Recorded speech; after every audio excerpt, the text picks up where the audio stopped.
Olá, estamos chegando para mais um programa IBC TV Entrevista. É uma alegria estar com você novamente e a gente sempre começa não só agradecendo por sua audiência, mas também pedindo que você compartilhe o vídeo, que você curta o vídeo, deixe o seu like aí no vídeo. E é meio pretensioso fazer isso antes de começar a entrevista, porque para você dar o like você precisa gostar. Mas eu garanto que você vai gostar. Teremos mais uma entrevista espetacular hoje, um assunto muito interessante.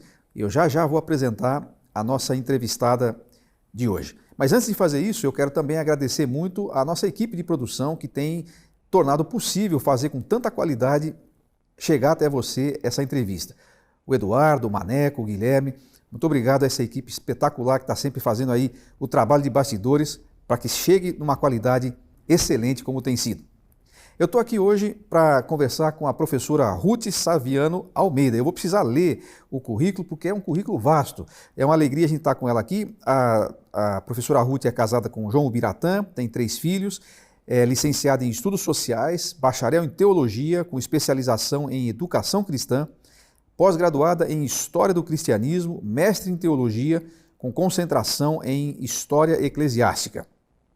Ela foi professora na Faculdade Teológica Batista de Campinas por quase 20 anos e é autora de vários livros sobre a voz feminina na história da igreja. E é sobre isso, inclusive, que nós vamos conversar hoje. Professora Ruth, muito obrigado por sua presença, é um prazer recebê-la. Prazer é meu, muito bom estar aqui. E é muito bom a gente falar daquilo que enche o nosso coração, daquilo que a gente gosta. Eu realmente tenho pesquisado essa história das mulheres no cristianismo já há 20 anos.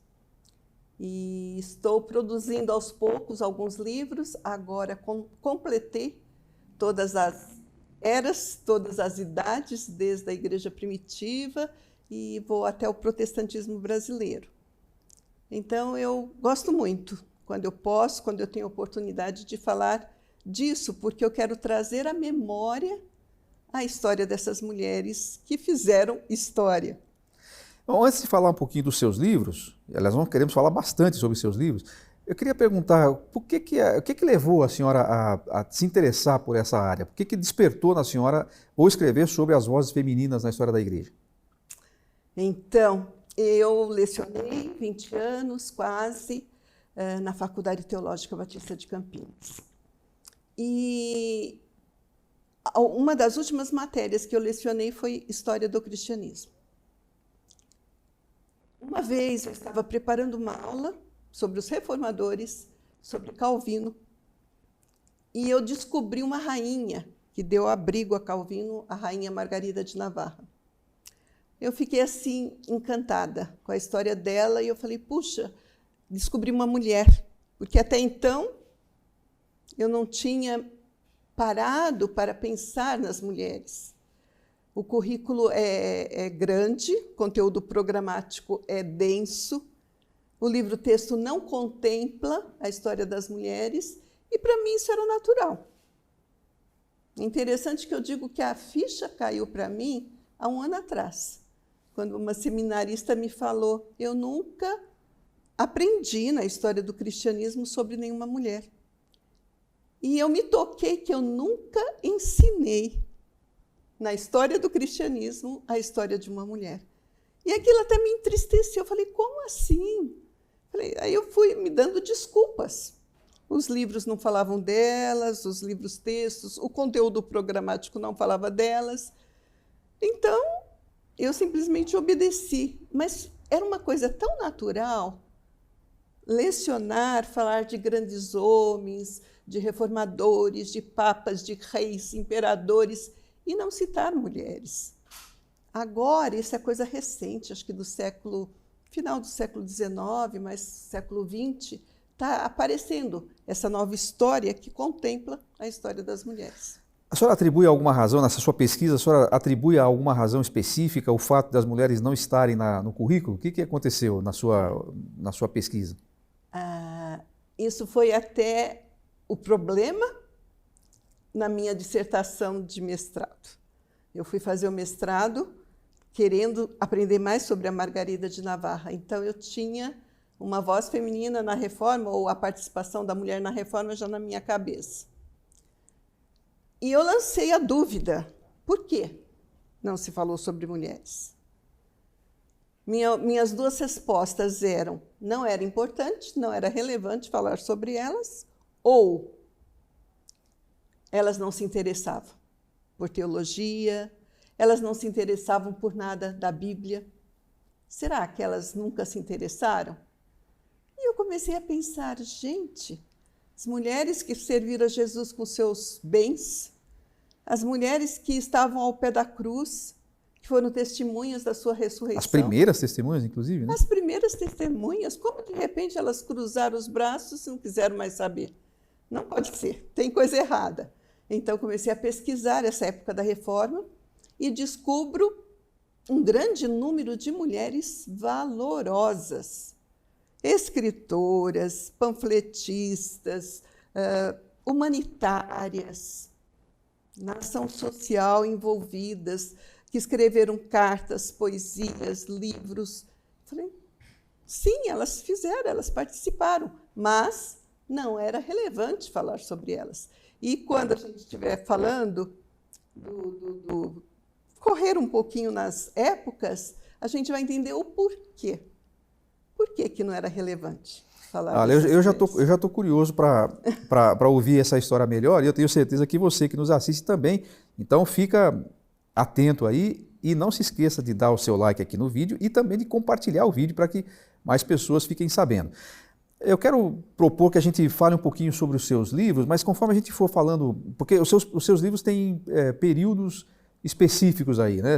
A senhora fez uma pesquisa em cada época da história, né? E agora, só antes de entrar nos livros, a senhora mencionou uma questão aí das mulheres que acompanharam o ministério de Jesus, né? Os evangelhos falam disso, mulheres que financiavam, inclusive, o ministério de Cristo, foram as primeiras testemunhas da ressurreição. Eu estou me lembrando que no livro de Atos há muitas mulheres importantes, né, relevantes. Nas cartas de Paulo há uma profusão de citação a mulheres, né? Então nós vamos ver depois disso o que significa que o evangelho não é machista. Talvez a sociedade seja, mas não é o evangelho, né? Exatamente. Este primeiro da igreja primitiva, Vozes Femininas no início do cristianismo, ele é pós-Atos. Então, vamos dizer assim, eu não entrei na Bíblia, porque eu falei, a Bíblia já fala por ela mesma. Uhum. A Bíblia está completa, está aí inspirando, então não precisava falar, e tem muitos livros sobre mulheres na Bíblia. Então, eu comecei na época do Império Romano, depois de Atos. Então, eu começo falando, dou assim, uma pincelada no destino dos apóstolos, no que foi o cristianismo naquela época, na perseguição, que o cristianismo sofre muita perseguição.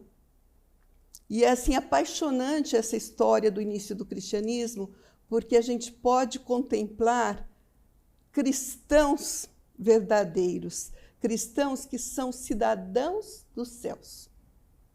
É maravilhoso. Você vê aquele cristão que ama a todos, embora perseguido. Na época se abandonavam muitas crianças, principalmente meninas.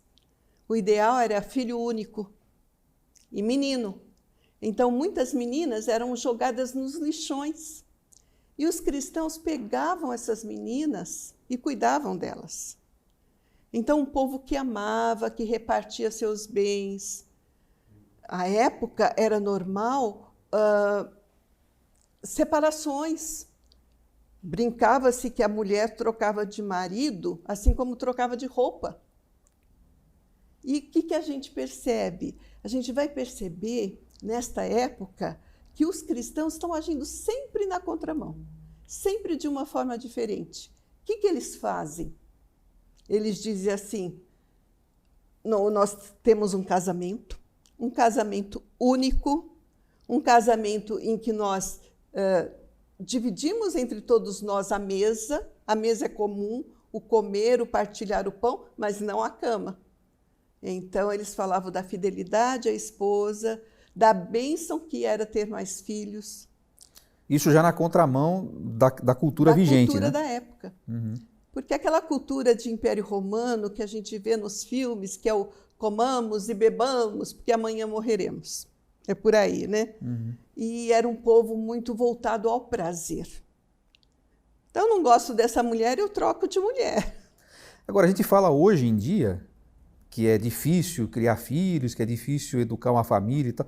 Não era muito fácil nessa época também, né, professor? Exatamente. E aí o papel da mulher nesse momento do começo da igreja, fundamental, né? Sim, as mulheres, no início, o cristianismo foi chamado de uma seita de mulheres e crianças. Não tinha homens se convertendo, o maior número era de mulheres e de crianças. Então, é muito bonito a gente ver aquelas mulheres convencendo os maridos, tentando levá-los a Cristo. E o interessante é que muitas mulheres ricas ficavam viúvas, porque os maridos morriam. No Império Romano, sempre em guerra. Então, muitas mulheres ficavam viúvas. E, com isso, elas herdavam bens, elas ajudavam a igreja com esses bens, e elas tinham mais liberdade para se dedicar ao reino de Deus. Então, tem histórias lindas de diaconisas, na época da perseguição de mártires, né? Histórias assim maravilhosas. Nesse começo, que é o que a senhora trata no primeiro livro, esse foi o livro que deu a origem aí à série, digamos assim, né? Ou não sei se foi cronologicamente assim, mas a história cronológica aí... na ordem cronológica, é o início do cristianismo. Certo. E como é que os pais da igreja, como é que eles viam o papel da mulher? Como é que eles entendiam essa voz e essa postura, essa função das mulheres na igreja? É isso que vai nos dar a entender um pouco o que eu te falei. Por que não era relevante falar sobre as mulheres? É pela opinião dos pais da igreja.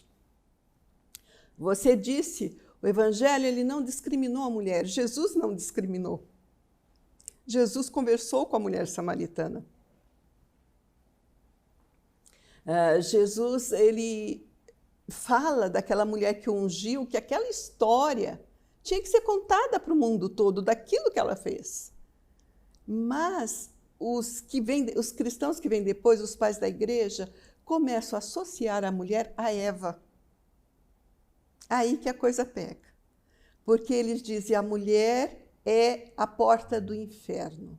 A mulher é aquela que levou o homem à tentação.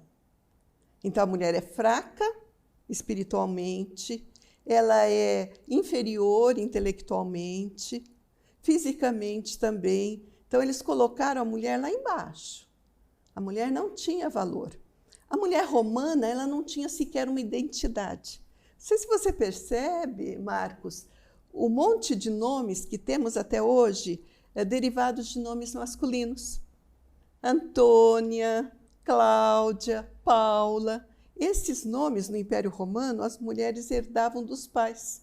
Então, se a mulher era a filha do Antônio, ela seria Antônia, simplesmente. Quase que numa ausência de identidade pessoal. Sim. Então, agora você imagina se o Antônio tem 5 filhas, 5 Antônias, como é que ficaria, né?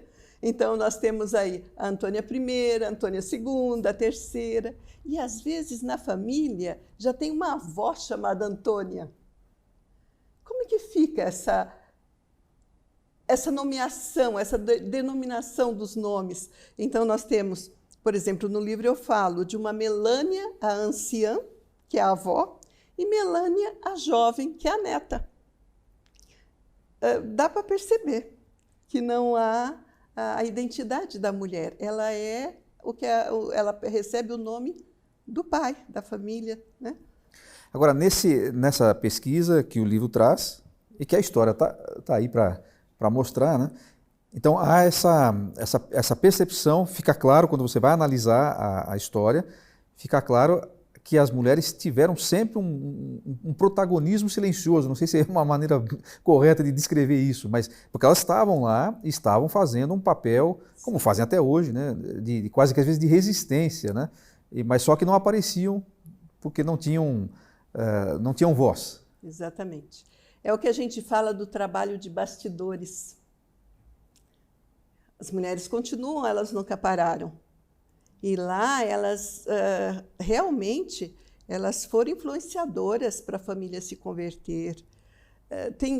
tem fatos que as pessoas se admiram. Por exemplo, o pai da igreja, Jerônimo, o Grande, ele que traduz a Bíblia para o latim, a Vulgata Latina. Mas ele está rodeado de mulheres. Tem Paula e a filha Eustóquia, que são secretárias dele. E Paula, o próprio Jerônimo, falando sobre Paula, diz: ela sabe mais de grego e hebraico do que eu. Mas ela não podia estar à frente de uma tradução. Então, as mulheres no convento de Belém, que é o local da produção, da tradução da Vulgata Latina, era um lugar de muitas mulheres, e mulheres conhecedoras das línguas bíblicas. E elas estão ali, fazendo, olha, trabalho de tradução. As diaconisas na igreja, cuidando das pessoas.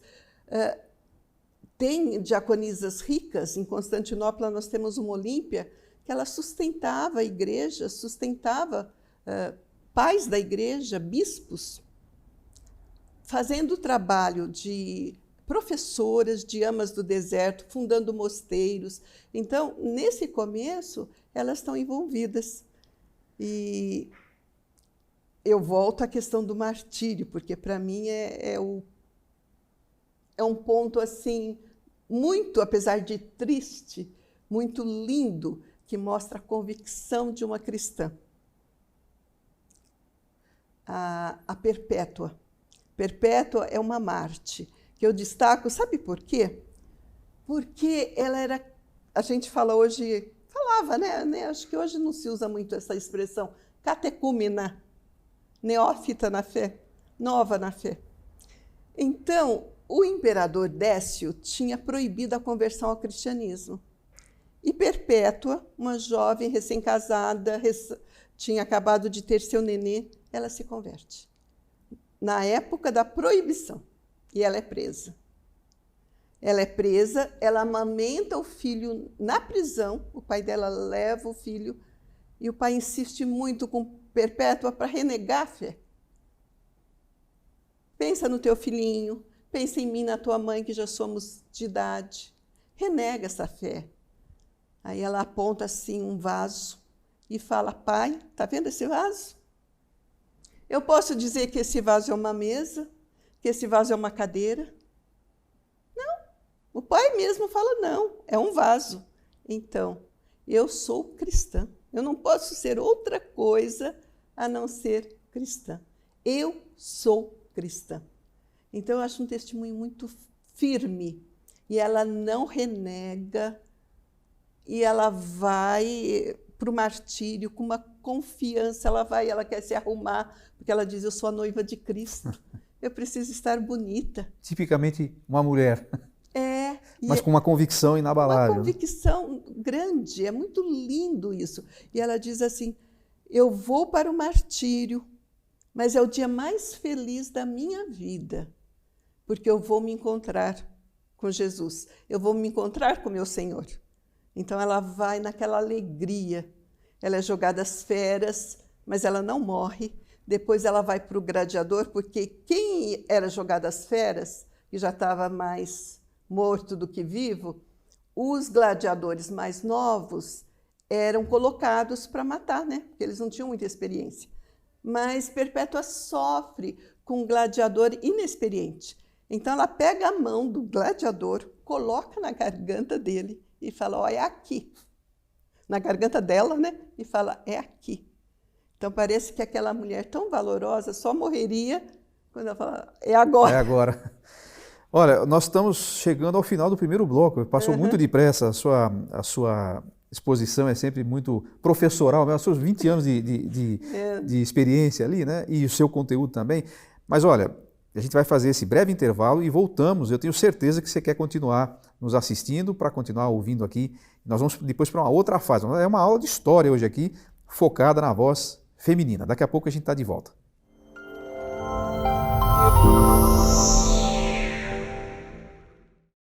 O Instituto Alva é um ministério interdenominacional, com foco na formação ministerial e pessoal.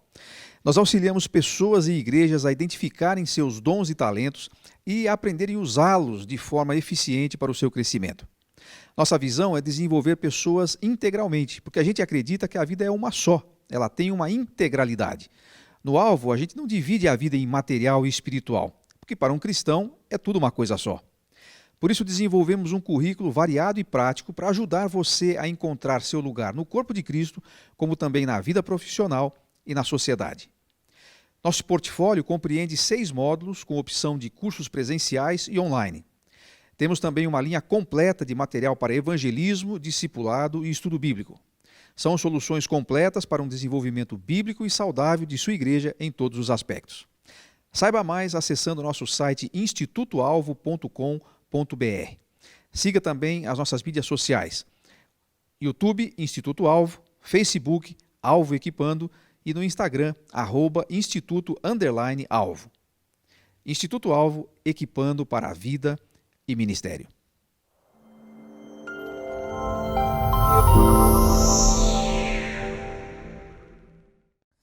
Estamos de volta no nosso IBC Entrevista, essa parceria do Instituto Alvo com a Igreja Batista do Cambuí, em Campinas. Você já deve ter assistido a alguns dos nossos outros programas. Se você está chegando pela primeira vez e está tendo contato agora com esse projeto, vá na playlist do site, na verdade no canal no YouTube da Igreja Batista do Cambuí, procure lá IBC TV e assista aos outros programas. Tem vários programas sobre assuntos diversos, todos eles trazendo para você alguma coisa para reflexão, para ensino, aprendizado, para todas as áreas da vida. Hoje nós estamos falando sobre história, falamos já sobre outras coisas que têm a ver com o seu crescimento. Se você ainda não assina o canal da Igreja Batista do Cambuí, faça isso. Inscreva-se agora, ative o sininho para receber as notificações de material novo. Se você está assistindo pelo canal do Instituto Alvo, faça a mesma coisa. Nós agradecemos muito a todos que têm mandado suas mensagens, dizendo de como tem sido importante, como tem sido bom para eles esse trabalho que está sendo feito em vários lugares do Brasil e de fora do Brasil também. Então, seja bem-vindo aí mais uma vez ao nosso canal. Nós vamos continuar nossa conversa aqui com a professora Ruth. Nós falamos no primeiro bloco sobre o papel da mulher, as vozes femininas na igreja primitiva, né? A senhora tem um curso que fala sobre isso, aliás, não só sobre esta fase, não é? Sim, eu gravei 41 aulas. Então, tudo que tem nos meus livros, que 3 já estão esgotados, tem nesse curso, desde a igreja primitiva até protestantismo brasileiro. É um curso da Escola Convergência de Teologia e Vida Cristã, uma excelente qualidade. Então, nós temos os slides, o aluno recebe com imagens, com textos, apostila, com texto complementar para cada aula, geralmente texto da época estudada. Então, é um curso que vale a pena. Quem gosta da história, dá um panorama da história do cristianismo com enfoque na história das mulheres. Então, você que nos assiste e viu no primeiro bloco aquela exposição sobre o papel da mulher e a voz feminina na época da igreja primitiva e ficou interessado em saber mais, o livro nesse momento está esgotado. Nesse momento nós estamos fazendo aqui final de 2020, começo de 2021, pode ser que volte a ser editado, mas enquanto isso não acontece, veja aqui o endereço que está aparecendo para você fazer o acesso à Escola Convergência e você vai ter não só então sobre este período, mas até o protestantismo moderno, né? Essa história da igreja contada na perspectiva feminina, né? A gente estava dizendo no primeiro bloco sobre a questão de que às vezes não dava muito ibope colocar a mulher no protagonismo, né? Talvez venha daí aquela ideia de uma frase que felizmente já não se usa mais, mas aquela história de por trás de um grande homem sempre tem uma grande mulher, como se a mulher sempre tivesse que estar num papel secundário porque era inferior, né? A função da mulher é diferente, isso é uma discussão que pode ser feita, mas dizer que a mulher está sempre por trás do homem, né? É como se ela fosse sempre a sombra, né? Quem realiza somos nós, a mulher está sempre sombra, isso é meio estranho mesmo, até o próprio evangelho, né? Exatamente, porque eu sempre digo que a mulher cristã, ela é antes de tudo cristã. Ela é a mãe cristã, ela é a professora cristã, ela é a escritora cristã. Então, esse papel de mensageira de Cristo de discípula de Cristo é o que deve prevalecer. Não somente para os homens, como também para as mulheres. E quando os cristãos cumprem bem o seu papel, o reino de Deus cresce. Aí é uma união de forças, né? Qualquer tipo de alteração na lógica de Deus vai dar errado, né? Tanto para um lado quanto para outro, né? Então esse resgate para o equilíbrio é muito, muito importante. Não é competição, é uma união de forças, que é lindo um casal cristão se complementando, se ajudando e trabalhando juntos para o reino de Deus. Então, muito bom. Muito legal, esse enfoque da história que nos traz para uma reflexão para a vida, né? A gente aprende com a história. Agora, vamos dar um salto aí do primeiro bloco para o segundo, vamos dar um salto aí de uns 15 séculos, né? 15 ou 16 séculos, né? E vamos passar para a época da Reforma, porque isso também é uma coisa muito curiosa. A gente falava aqui antes de começar o programa, que nós falamos sempre dos reformadores, né?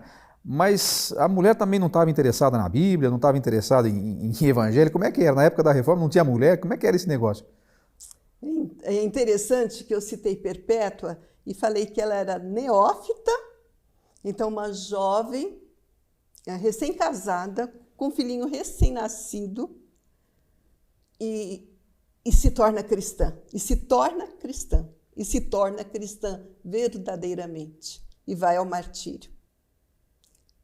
Na Reforma acontece a mesma coisa. O panorama da época da Reforma é um panorama triste, porque a gente vê a Igreja Católica cresce e nesse crescimento chega-se até vender perdão de pecados. As indulgências e tal, né? As indulgências, as relíquias, veneração de relíquias. Lotearam o céu e passaram a vender terreno. Pois é. Então, uma coisa assim que indigna Lutero. E ele começa a escrever contra a venda de indulgências.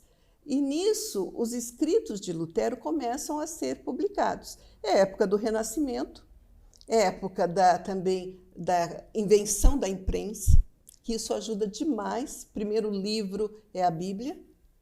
Então, começam as traduções da Bíblia, agora não mais Bíblia em latim, mas Bíblia na língua francesa, na língua inglesa, e muitas mulheres são responsáveis por isso, assim, de serem as primeiras escritoras na língua do povo. Então, deixa eu fazer uma pergunta, desculpa interromper o seu raciocínio, mas uma das coisas que é quase que parece que é meio um mito, assim, que as mulheres eram analfabetas, as mulheres não sabiam ler, mas só está falando de mulheres que são tradutoras, mulheres já no tempo de Jerônimo, agora só está falando do tempo da Reforma. Então isso não é bem assim, que as mulheres não sabiam ler? É claro que a grande maioria não sabia, não só de mulheres como de homens. Mas dos homens também, né? O que acontece? A Reforma vai atingir quem? Irmãs de reformadores, de aquelas parentes familiares dos impressores, dos professores e muitas nobres. As nobres que elas cresciam em berço de ouro e elas cresciam com a vantagem de uma boa educação. Então, são mulheres que sabiam línguas bíblicas, sabiam inglês, alemão, francês. Então, elas tinham uma cultura vastíssima. E quando elas descobrem os escritos de Lutero, elas também abraçam. E é o que eu falei, eu estou sempre me referindo à Perpétua, para falar da mulher como cristã e mensageira de Cristo. Porque na Reforma acontece a mesma coisa. As mulheres que descobrem, elas falam assim, olha, eu me senti erguida do inferno atroz para o reino da luz. Então, até freiras que estavam no convento, que tinham acesso à Bíblia, que elas já liam, e elas começam a comparar e começam a ler, e elas ficam maravilhadas com o sacerdócio universal de todos os crentes, com essa oportunidade que elas vão ter de ser cristãs fora dos muros. Porque a vida cristã é como a luz que Cristo fala, escondida. Elas estão escondidas, estão numa edificação só de si mesma ali. E tem uma chamada Maria Dentieri, que ela tem a ousadia, depois que ela se converte, de ir ao convento e de falar sobre como a mulher pode servir a Deus fora dos muros. Inclusive, é a única mulher que tem um nome inscrito no Muro dos Reformadores em Genebra. Porque Genebra tem aquelas estátuas dos reformadores. E Maria Dentieri está gravado o nome. É a única mulher cujo nome está lá. Tá, e é só o nome, não tem estátua. Mas sabe quando que isso aconteceu? Em 2002 só. Então demorou, porque na época ela foi combatida, foi perseguida, mas depois consideraram o valor dela como uma teóloga, né? Ela escreve, porque é o que eu digo, a mulher faz teologia diferente. Então ela escrevia cartas, ela escrevia os tratados teológicos dela, vamos dizer assim, era de forma diferente. A mulher escreve poesia, escreve carta, e ela escreve uma carta para a rainha Margarida de Navarra, e ela incentiva o conhecimento das mulheres da Bíblia. E ela diz assim, as mulheres não podem, não devem enterrar seu talento. Então elas exortam outras mulheres. E as nobres vão implantar reforma no reino delas. Então é bem interessante esse papel da mulher, tão desconhecido, mas bem relevante. Houve entre as mulheres, no caso da igreja primitiva, parece que eram as mulheres mais simples também, que a Perpétua mesmo não era de família abastada? Ou era de essa uma era família mais rica. Mas havia pessoas de todas as classes sociais, né? Sim. Na reforma isso também acontece, ou porque começa mais atingindo a nobreza, isso não vai para as outras classes? Como é que funcionou isso, nesse aspecto? Não, atinge sim, atinge o povo também. Até depois nos avivamentos a gente vai ver que atinge o povo também. Mas na produção teológica, é isso que eu estou falando, né? Para produzir textos, para ler os escritos dos reformadores, elas tinham que ter algum conhecimento. Isso os as pessoas. Homens. Então, quem tinha acesso era a classe social mais rica. Eram as pessoas mais abastadas realmente que tinham esse acesso. Mas elas deixam obras, elas escrevem livros, por exemplo, esses tratados, essas cartas, por exemplo, elas são transformadas em literatura também? Como é que funcionou esse aspecto, essa produção literária feminina? Margarida de Navarra, que está aí no meu livro, na capa, Uma Voz Feminina na Reforma, ela foi escritora. Ela escreveu poesias sobre a fé. E ela só não foi pega pela Inquisição porque o irmão dela era Francisco I, rei da França. E ele não deixou que prendesse a irmã dele. Mas o livro dela, O Espelho das Almas Pecadoras, que tem, a gente não tem em português, né? Mas em inglês, espanhol, outras línguas se encontra. Porque Navarra é um reino na Espanha, fica entre França e Espanha. Então ela escreve, é uma longa poesia, O Espelho das Almas Pecadoras, que ela fala de Cristo como Salvador. E esse livro é considerado proibido à fé. E eles dizem assim, não é porque tem heresia, é porque tem omissão. Porque ela não fala do culto aos santos. Então eles vão dizer assim, ela não fala da Virgem Maria. Porque em Navarra, ela faz uma reforma. Os pastores lá não usam as vestes. Não, eles podem casar. A ceia é em 2 espécies. E ela era uma mulher muito humanitária, que acudia os pobres, que visitava os pobres. Até ela dizia, eu sou princesa da França, eu sou rainha de Navarra, mas o título que eu gostaria de ter era de primeira-ministra dos pobres, de tão humanitária. E todos os reformadores que são perseguidos vão para o reino dela, Calvino vai, Calvino foge de Paris, porque Calvino é francês, mas ele vai fazer o ministério dele lá em Genebra, na Suíça, ele foge de Paris, que ele é perseguido, e ela dá abrigo a ele. Então, tanto ela quanto a prima, que é filha do rei da França, do rei anterior ao irmão dela, o Luís XII, são pessoas nobres, a filha de Margarida, Joana de Navarra, que vão acolher reformadores o tempo todo. Elas estão acolhendo os perseguidos, estão se correspondendo com Calvino, estão sendo exortadas e estão implantando a reforma no seu reino. Então, o reino de Ferrara da Renata, da prima de Margarida, se torna um reino huguenote protestante. Navarra se torna um reino huguenote, né, que é o calvinista francês. Então, são mulheres. Tá, aí eu lembro que eu estava fazendo mestrado, dissertação, e o meu orientador falou: a Margarida fez o que ela fez porque ela tinha o apoio do irmão, que era rei, porque ela tinha, até esse livro dela, né, tem, o Heptameron, que é um livro de contos, está assim, com patrocínio do rei. Bom, mas os outros reformadores também tiveram apoio de alguns poderosos, né? Dos príncipes, Lutero teve, Lutero. Né?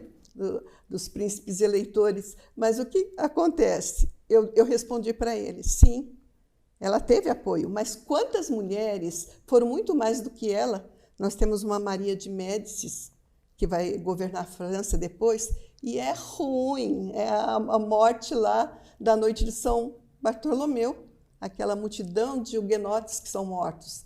Então, o que importa é ser cristã na essência. Não é ser rico ou ser pobre, né? Agora, a senhora diria que essas vozes femininas, elas eram exceção, no sentido assim, havia muito mais homens, né, à frente desses movimentos, essas mulheres eram exceções, ou não é bem assim? Elas realmente tinham um papel mais profícuo do que a gente pode imaginar que tenha? Porque a senhora está falando, por exemplo, de uma reformadora, ela foi uma reformadora, da qual a maioria das pessoas nunca ouviu falar. Não há um livro publicado dela em português, até hoje, né? Depois de 500 anos da Reforma. Então, é porque eram poucas vozes ou porque continua sendo aquele mesmo fator inicial lá, não é relevante? Não é relevante. Não é relevante na visão geral, digamos, né? Então, para escrever esse livro que eu falo dela, eu peguei biografias em inglês de 1800 e nada, e aquelas biografias extensas, mas eu tinha que pensar o que falava dela. Era a biografia de Margarida de Navarra, mas se falava muito mais do irmão dela, do Francisco I. Porque nessa história positivista, as mulheres que são citadas, elas estão sempre ligadas a grandes homens. Então, é a amante do rei, é a irmã do rei, né? É a filha do Papa, como a Lucrécia Borgia. São essas que são citadas. Então, nós não temos realmente rainhas como essas, e isso eu estou falando de uma realidade mais França, Navarra, né? A Renata em Ferrara, na Itália, mas nós temos muitas na região da Alemanha e regiões vizinhas, na Baviera, né? Na Bavária, aliás, tem uma bávara, uma árgula, que ela se torna uma panfletista. Ela escreve best-sellers na época. 30 mil exemplares defendendo a causa da reforma. E ainda hoje não são tão conhecidas, exceto pelo seu livro, que o seu livro vai fazer esse resgate aí. Sim. Esse livro está em catálogo? Olha, os 3 livros que estão esgotados, eles têm e-book. Ah, interessante. E onde é que podemos acessar os e-books? Os e-books, eu tenho uma página, né? É facinho, a minha página é Ruth Salviano, tudo junto, ruthsalviano.com.br. ruthsalviano.com.br. Nessa página, vocês vão ver os links para os e-books desses livros que estão esgotados, do protestantismo brasileiro, que teve o Prêmio Areté, que é um livro muito querido, as pessoas gostaram muito, até hoje me pedem esse livro, e ele está esgotado desde, acho que de 2017. Então, vão encontrar informações sobre cada livro. Aliás, no seu site, muito interessante, tem lá alguns podcasts com pequenas narrativas de histórias de mulheres. Sim. Eu recomendo que você ouça esses podcasts também. Acesse o site, você vai ter então acesso aí aos e-books com mais informações. É coisa rara pelo que você está vendo, porque não tem muito pouca coisa escrita nesse enfoque. Nós estamos terminando o nosso segundo bloco. Daqui a pouco a gente volta para continuar a nossa conversa com a professora Ruth Salviano sobre vozes femininas na história do cristianismo.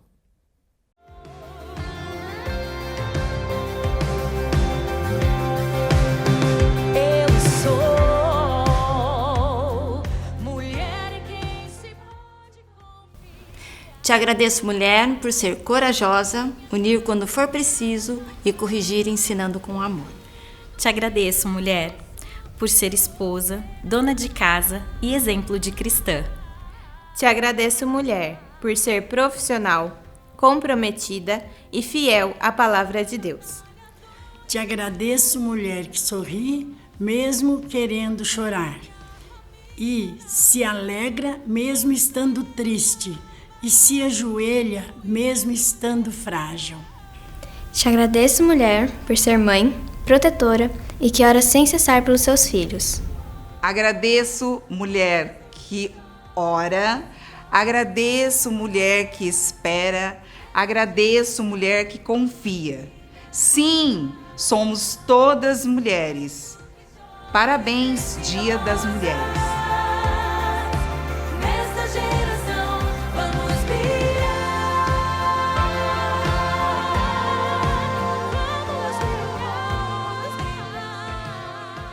Estamos de volta para o terceiro e último bloco do nosso programa de hoje, do IBC TV Entrevista. Mais uma vez a gente quer lembrar, desculpa a insistência, mas isso faz parte do nosso trabalho.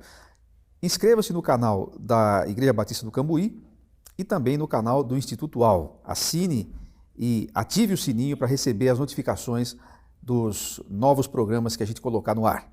Nós estamos entrevistando hoje a professora Ruth Salviano Almeida, que é historiadora e que tem escrito bastante coisa, produzido cursos e palestras e aulas sobre a voz feminina na história do cristianismo, na história da igreja.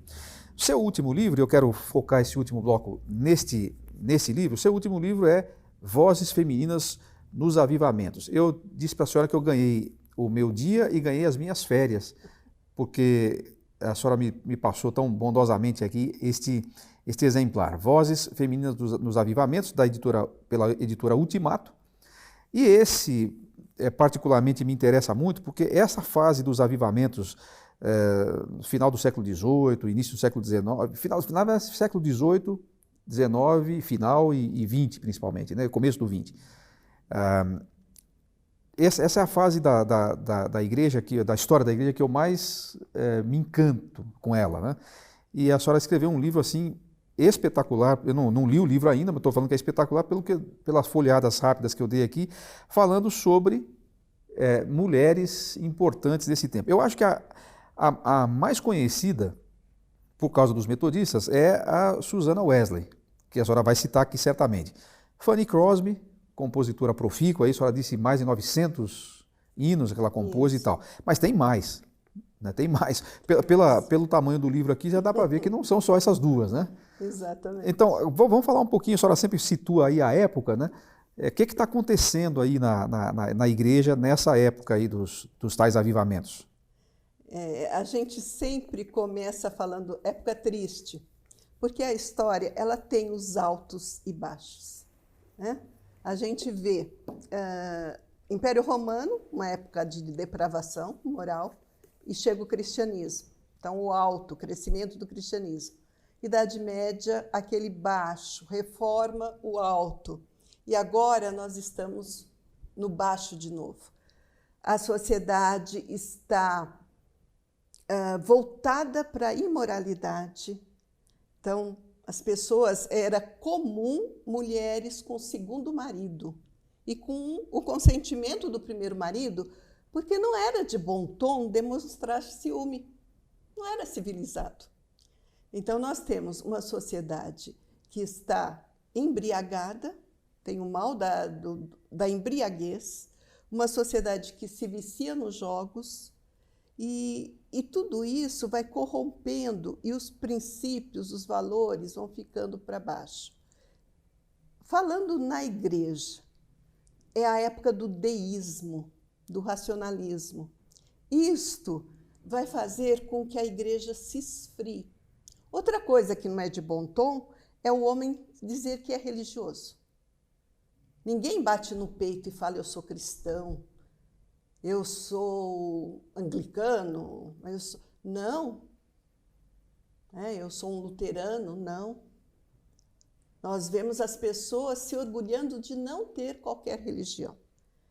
E as igrejas, elas estão ficando vazias. Eu coloco no livro uma imagem, a congregação adormecida. O ministro está pregando e as pessoas dormindo. E os comentários são: que bom que está se pregando para bancos vazios, porque eles não pregavam mais a palavra de Deus. Eles falavam dos filósofos, né? A época dos iluministas, de Voltaire, né? Do Rousseau, do Montesquieu, quer dizer, aquela época da racionalidade. O importante era a razão, não a fé. Mas que curioso essa volta das ondas, né? Porque nós estamos vivendo muito isso, essa secularização e tudo, né? E a gente parece que não aprende com a história, né? Pois é, eu sempre estou falando, nós estamos numa crise, essa pandemia, e é época de se voltar para Deus e de acontecer um avivamento, uma renovação na igreja, né? Porque a história mostra acontecendo isso. Como aconteceu na época da Reforma, como aconteceu com os avivamentos. Mas os deístas, e o triste, quando você fala de um movimento filosófico, de pessoas que não são cristãs, menos mal. Mas você fala de deístas que se consideravam cristãos. Só para a gente esclarecer para as pessoas que talvez não estão muito acostumadas com o termo, essa questão do deísmo, a questão de que Deus não tem o controle da história, ele deixou a coisa funcionando, deu corda no relógio e deixou o relógio lá, né? Aquela ideia de que Deus Deus está fora da história. Exatamente. O deísta, ele crê num Deus ausente, um Deus criador do universo, o grande arquiteto do universo, mas que não interage, não intervém com o homem. E isso causa um grande mal porque toda a Bíblia é questionada. Então, eles não creem em Cristo como Deus, não creem nos milagres de Cristo. Às vezes, o ministro está pregando e fala: olha, essa história aqui do milagre de Jesus não é verdadeira. E se fosse, não tem relevância nenhuma para nós. É o ressurgimento da teologia liberal, né? Exatamente. Agora nós temos liberalismo, mas esse deísmo provoca um grande mal. Voltaire, ele foi considerado um grande destruidor. E eu sempre lembro do salmista perguntando: destruídos os valores, que pode fazer o justo? Porque Voltaire dizia que a igreja, que era grande e infame, não ia existir mais. Então, dentro de 20, 30 anos, não vai haver mais igreja, não vai haver mais cristianismo. Então, é essa época. A época que nós agradecemos pela ação, pelo mover de Deus, porque isso que Voltaire falou não aconteceu. Não aconteceu por causa da ação de Deus na história, por causa dos avivamentos. Quer dizer, podia ser até um desejo, mas não podia ser uma profecia, porque a igreja triunfante não tem como sucumbir, embora possa sofrer as consequências da pressão do seu entorno, né? E a casa de Voltaire hoje é uma impressora de Bíblias, distribuidora de Bíblias, né? Então, nesta época que surge os Wesley, né? O metodismo, e falando no metodismo, não tem como não falar da Susana Wesley. Susana Wesley é meio parecido com a Catarina Vambora lá na Reforma. Toda vez que você fala da Reforma, você vai falar da Catarina Vambora? Aí volta para aquela história positivista que a mulher está ligada ao grande homem, só porque ela foi esposa de Lutero. Então, Susana, só porque foi mãe de John Wesley? Mas a gente sabe que não. Talvez seria melhor dizer John Wesley que foi filho de Susana Wesley. Sim, porque ela foi uma mulher espetacular, né? Por isso metodismo, método. Então ela era uma mulher disciplinada na sua comunhão com Deus. Ela teve 19 filhos, 9 morreram, 10 sobreviveram. Ela ensinava esses filhos em casa. E ela tinha uma hora para cada um deles à noite. Então, ela dedicava tempo de qualidade. E o que eu acho bonito, que eu te falei, que toda mulher, ou ela é mãe, mas ela é cristã, ela é professora, ela é cristã, e ela é mensageira de Cristo.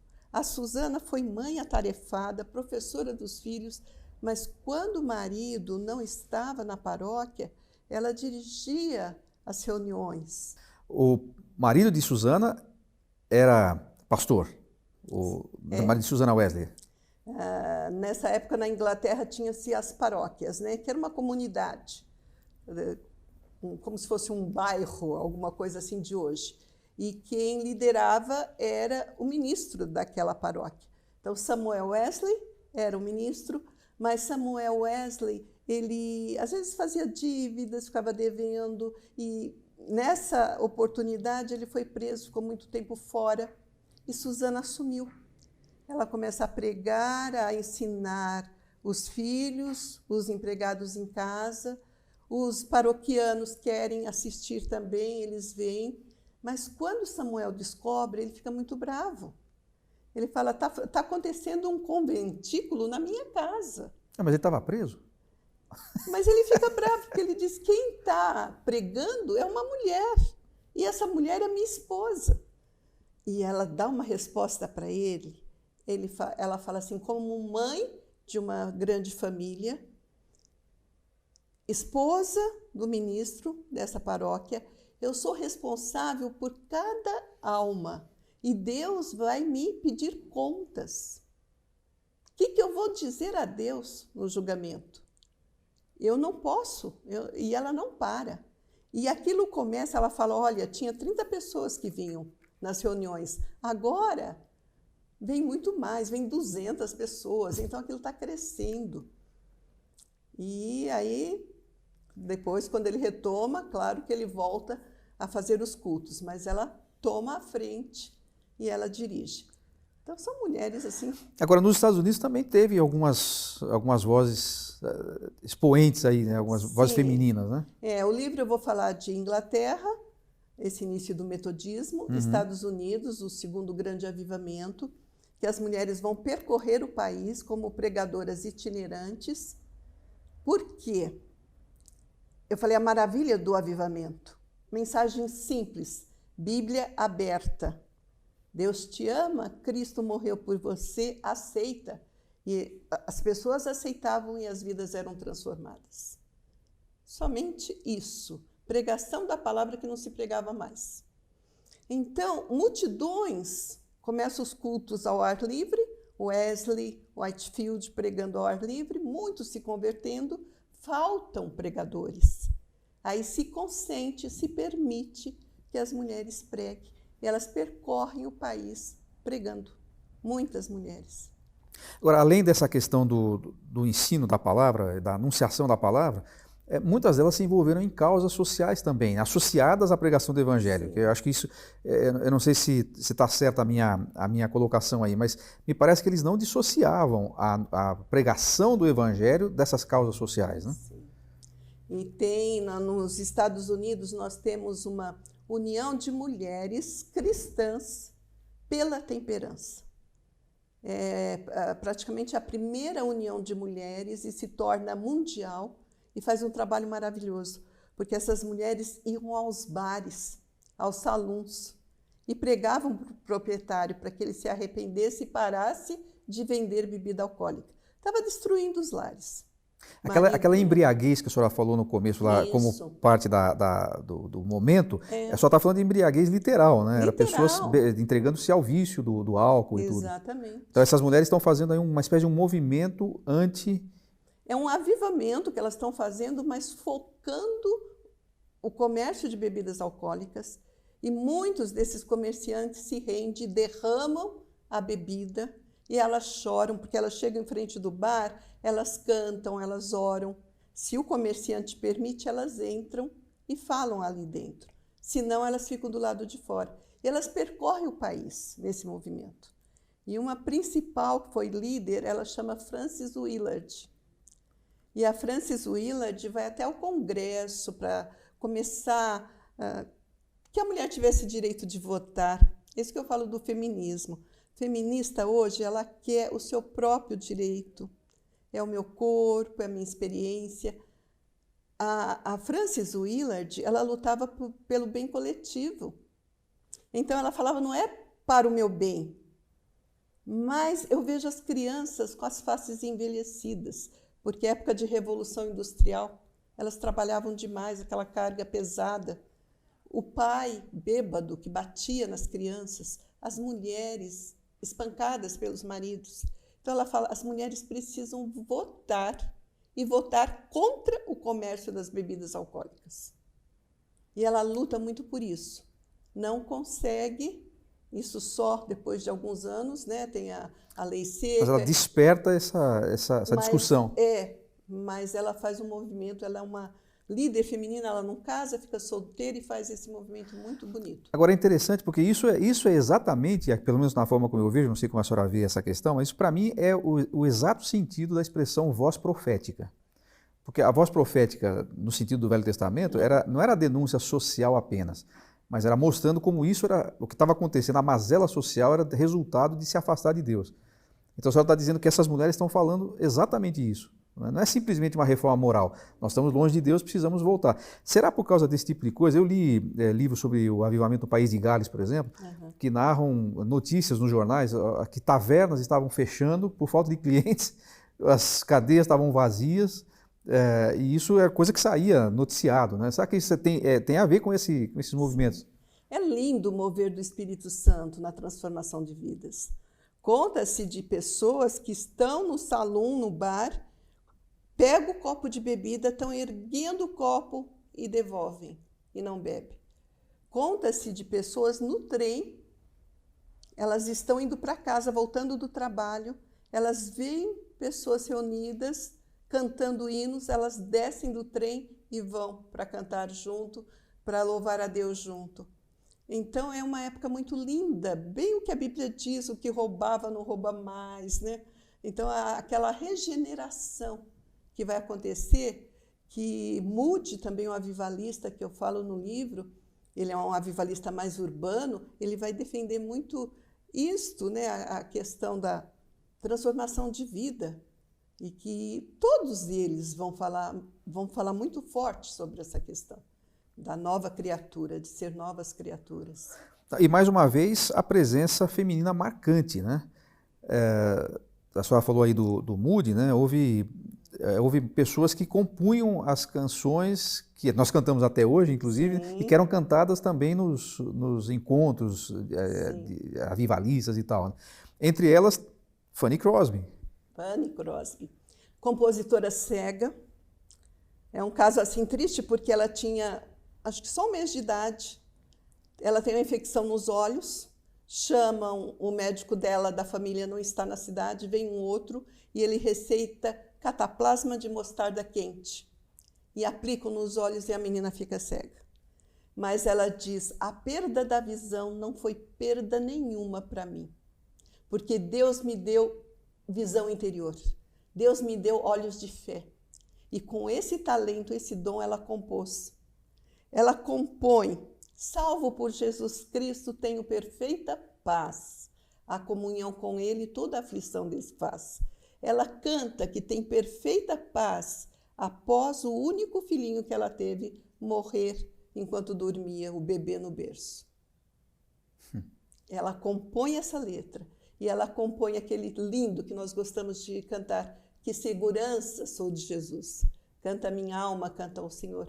Fanny compõe letras de avivamento, de apelo, de vida cristã, de vida futura, de céu, todos os tipos. Isso que a gente fala do trabalho da mulher, é o trabalho de bastidor. A mulher não podia pregar, a mulher não podia falar em público, mas está todo mundo cantando as letras da Fanny.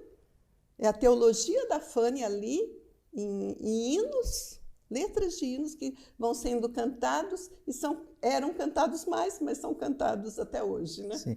E elas vão encontrando o seu espaço no ministério, independente da função que podem exercer, né? Isso que é bonito, né? É lindo, é lindo. E não teria, bom, eu não posso falar que não teria avivamento, porque isso depende nem da mulher nem do homem, depende do Espírito Santo, mas num aspecto histórico, né, não tem como tirar a figura feminina do que aconteceu, né? Sim. Em toda a história do cristianismo, nós vemos realmente a soma. A gente pega a igreja primitiva, é Mônica, a mãe de Agostinho, que ora por ele tantos anos, e ele se torna um doutor da igreja, referência até hoje. Agostinho de Hipona, pai da igreja. É Susana Wesley, educando John Wesley, fundador do metodismo, avivalista. Né? Então, são as irmãs, é a irmã do Francisco I, a Margarida de Navarra. Então, não tem como realmente dissociar. Olha, eu quero mais uma vez recomendar fortemente que você procure esse livro na editora Ultimato, Vozes Femininas nos Avivamentos. É espetacular a pesquisa que foi feita. Eu não sei quanto tempo a senhora levou para chegar a esse trabalho. Eu não escrevo livros de pesquisa, eu escrevo livros devocionais, então é um pouco mais fácil. Mas eu tenho ideia do que é escrever um livro, mas um livro como esse aqui, eu não sei quanto tempo mais ou menos de pesquisa a senhora levou. Isso aí talvez seja resultado do trabalho desses 20 anos ou mais aí, né? Não sei. Geralmente eu demoro uns 2 anos, porque um ano eu estou pesquisando, recolhendo material, e um ano na escrita mesmo. Mas isso porque a senhora já tem um conhecimento da história, então já sabe mais ou menos por onde procurar, né? Isso porque eu sou mulher, eu sou mãe, eu sou dona de casa. A gente tem muitas coisas a fazer, não fica só concentrada, né? Não é 100% do tempo ali, né? Exatamente. Bom, foi assim muito especial a gente ter essa conversa. Eu creio que nós vamos precisar ter outras, porque a senhora tem tanta coisa para nos contar aí, mas parte disso, como já foi mencionado no bloco anterior, você pode acessar no curso que a professora Ruth tem, na Escola Convergência. Não é? Vamos colocar novamente aqui as indicações lá para você chegar nesse curso. Vale a pena você fazer, porque você vai ter mais detalhes e muito mais material riquíssimo, além do livro. Esse aqui é meu, eu agradeço muito, e certamente vou me debruçar rapidamente sobre ele, vou devorá-lo e quero recomendar a você que faça a mesma coisa. Professora Ruth, muitíssimo obrigado por sua disposição de estar com a gente. Eu tenho certeza que quem não a conhecia está impressionado com a sua capacidade de discorrer sobre esse tema e que é tão importante. Eu fico surpreso com algumas informações que a senhora trouxe aqui nessa entrevista. Eu, de fato, não sabia de muita coisa e nunca tinha parado para pensar nesse aspecto. Eu acho que o seu objetivo, pelo menos comigo, foi alcançado. Eu creio que com outros que nos assistem, de não negligenciar essa voz feminina tão importante na história da igreja. Né? Sim. Eu que agradeço a oportunidade. Foi um tempo gostoso. Quando a gente conversa do que a gente gosta, é bom, é sempre bom.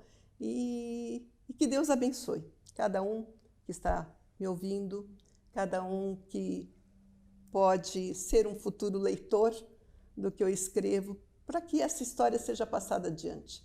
Eu estou muito feliz porque tem mais homens agora lendo as vozes femininas, e também eu me alegro porque tem muitas mulheres estudando sobre a história das mulheres, fazendo mestrado, TCC, dissertações sobre a história das mulheres no cristianismo. Então é objetivo, como Jesus falou da mulher que ungiu. O que ela fez deve ser contado para a memória dela. O que elas fizeram, essas vozes femininas, deve ser narrado em todo o mundo para a memória delas. Isso mesmo. E muito obrigado por a senhora trazer à luz esse tema. Nós ficamos realmente agradecidos. Nós devemos isso a esses anos de trabalho que a senhora tem dedicado. Muito obrigado você que nos assistiu.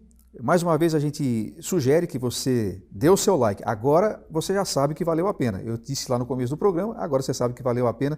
Deixe o seu like para que o algoritmo aí torne esse vídeo mais relevante. Assine também o canal, tanto do Instituto Alvo quanto da Igreja Batista do Cambuí. E até uma próxima edição do IBC Entrevista. Tchau.